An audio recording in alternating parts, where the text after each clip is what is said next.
तथागत भगवान बुद्ध यांची 2588 जयंती या ठिकाणी आपण साजरी करत आहोत. त्यानिमित्त या ठिकाणी मला बोलवण्यासाठी संधी दिली त्याबद्दल प्रथमतः आपणा सर्वांचे मी इथं आभार मानतो. बंधू आणि भगिनींनो, आजच्या या कार्यक्रमाचा विषय जो ठेवलेला आहे तो विषय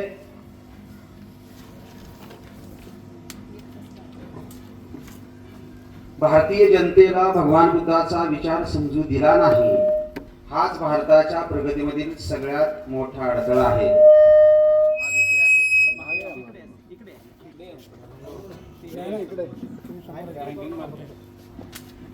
तर भगवान बुद्धाचा विचार भारतीय जनतेला समजू दिला नाही आणि हीच गोष्ट जी आहे ती भारताच्या प्रगतीमधील सगळ्यात मोठा अडथळा आहे. विषय उकलला पाहिजे, समजला पाहिजे. भगवान बुद्धाचा विचार समजू दिला नाही हा एक भाग झाला. हे समजू न देण्याचं जे षडयंत्र आहे ते करणारे कोण आहेत आणि हे षडयंत्रच भारतीय समाजामध्ये रुजला नाही आणि हा जो विचार आहे समजू दिला नाही, रुजला नाही, म्हणून भारताचा विकास झाला नाही, प्रगती झाली नाही असा विषय गर्भितार्थ त्या विषयाचा आहे. बंधू आणि भगिनींनो, महत्वपूर्ण गोष्ट ही आहे भगवान बुद्धाचा विचार काय होता.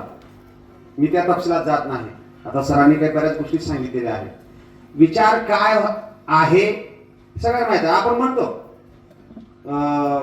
हिंसा करणार नाही, पानाती पाता म्हणतो, आदिन्य दाना दुसऱ्याच दान घेणार नाही म्हणतो, संपत्ती घेणार नाही, काम वासना करणार नाही, खोटं बोलणार नाही, दारू गांजा हे काय घेणार नाही असं म्हणतो. अगदी किरकोळ सामान्य गोष्ट झालेली आहे. काही जरी झालं तर हे म्हणायचं आणि सुटायचं. कुठलाही प्रसंग असेल, बारसा असो, तिसरा दिवस असो किंवा कोणताही असो, हे म्हणायचं आणि विषय संपला. त्या म्हणणाराचा विषय संपला, ऐकणाराचा विषय संपला. परंतु विचार हा खूप महान आहे. हिमालयासारखा मोठा विचार आहे. हे तर 5 सांगितलेले आहेत. बघा, सार्वजनिक नळ असेल आपला, नळाला पाणी सुटलेलं आहे, चावी चालू केली आहे, खाली गागर लावली, पाणी भरलं, त्या घड्यामध्ये, घागरीमध्ये, पातेलीमध्ये कशात असेल तर पाणी भरलं आणि पुढं काय होईल? भरलं पुढं काय होईल? भरून ते व्हायला लागेल, ओसंडून वाहतं म्हणतात त्याला. भगवंताचा विचार 2500 वर्षापूर्वीचा आहे. भगवंत आपल्यातून जाऊन 2500 वर्षे झालेली आहेत. 2500 वर्षापूर्वी भगवंताने हा जो विचार दिलेला आहे तो इतका सुंदर आहे की तो विचार आता थोड्या वेळापूर्वी उमललेलं पहाटचं जे काय फूल आहे टवटवीत, अगदी तसा विचार आज आहे तो. परंतु त्याचं महत्व नाही आम्हाला कळत, त्याचा सुगंध आम्हाला घेता येत नाही, त्याचं सौंदर्य आम्हाला ते टिपता येत नाही, घेता येत नाही. ही मोठी समस्या आहे. त्याने त्यांचं काम करायला लागले.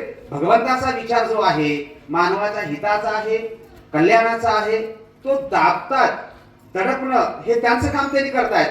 परंतु तो विचार टिकवण्यासाठी आम्ही काय करतोय, आम्ही किती प्रयत्न करतोय, आम्ही किती त्याग करतोय, या महत्वपूर्ण गोष्टी आहेत.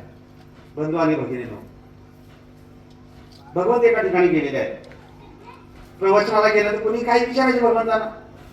भगवंताला प्रश्न विचारला की शहाणा कोणाला म्हणायचं. साधा प्रश्न केला भगवंताला. एका माणसाने विचार, शहाणा कोणाला म्हणता येईल? आता प्रश्न विचारले की शहाणा कोणाला म्हणायचं आणि लोकांची उत्सुकता वाढली. आता भगवंत काय उत्तर देतात? भगवंत शांतपणे आणि सुंदर उत्तर द्यायचे, बोलत होते. लोकांच्या नजर लागल्या. प्रश्न तर विचारलेला आहे की शहाणा कोणाला म्हणायचं आणि भगवंताने शांतपणे उत्तर दिलं. तुम्हाला उत्सुकता लागली, काय उत्तर दिलं असेल? भगवंताने उत्तर दिलं, जो रागाला जात नाही तो शहाणा, ज्याला राग येत नाही तो शहाणा. आम्हाला प्रत्येक व्यवहारामध्ये छोट्या छोट्या गोष्टीवर राग येतो. एसटी मध्ये बसलो, पलीकडे सर म्हटलं तर लगेच त्याला राग येतो. तुझ्या बापाचा आहे काही सुरू लगेच. अशा किती तुम्हाला सांगता येते. भगवंताने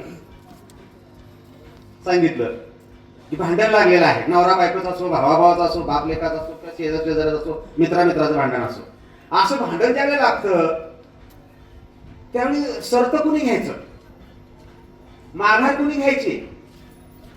अर्थ कळला का? शर्त कुणी घ्यायचं, माघार कुणी घ्यायचं? दोघांमध्ये भांडण द्यायला लागते. प्रत्येकाने बाह्या सारले आहे, तुझं भक्त म्हणलं आले कोणकोणी जेवायचे, दोघांनी प्रतिज्ञा केलेली असते एकमेकाची. अशा परिस्थितीत भगवंतांना प्रश्न विचारलाय की शर्त कुणी घ्यायचं, माघारी कुणी घ्यायचं भांडण लागलं असेल तर? हे आणखी एका ठिकाणी असं कोणते प्रश्न विचारतात त्यातलं उत्तर. आता भगवंताच्याकडे लक्ष लागलं लोकांचं, कोणी सांगायचं? हा जो प्रश्न आहे ह्या प्रश्नाचं उत्तर ऐकण्यासाठी राजे महाराज देखील उत्सुक होते. काय आता कसं काय काय म्हणतील, भगवंत काय सांगणार आहे?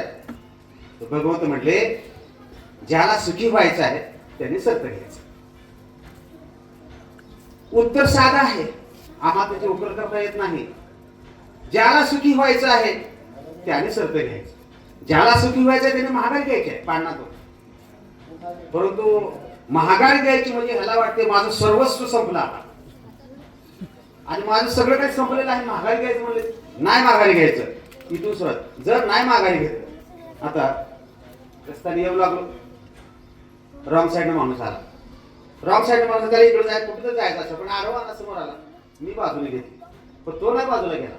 आणि जर मी माझ्या राईट साईडला, मी बरोबर माझ्या मार्गावर थांबलोय आणि तो समोर यायला लागलाय, थांबलो असतो की धड झाली असते, कळत नाही काय आपल्याला नाही काय, सुरू झालं असते सगळ्या गोष्टी आणि शर्त नसतं घेतलं तर त्याने उतरला असता, मी उतरत, माझं जाते भाषण पुढे जायचं गांधीनगरचं, त्याला मी मारामारी करत बसलो असतो, पोलीस केस दाखल झाली असते, जोरबाई पेठला गेलो असतो, आता जेलमध्ये गेलो असतो जर शर्त घेतलं नसतं तर. शर्त घ्यायचं म्हणजे वाईट गोष्ट नाही ते. शर्त घेणं, माघार घेणं म्हणजे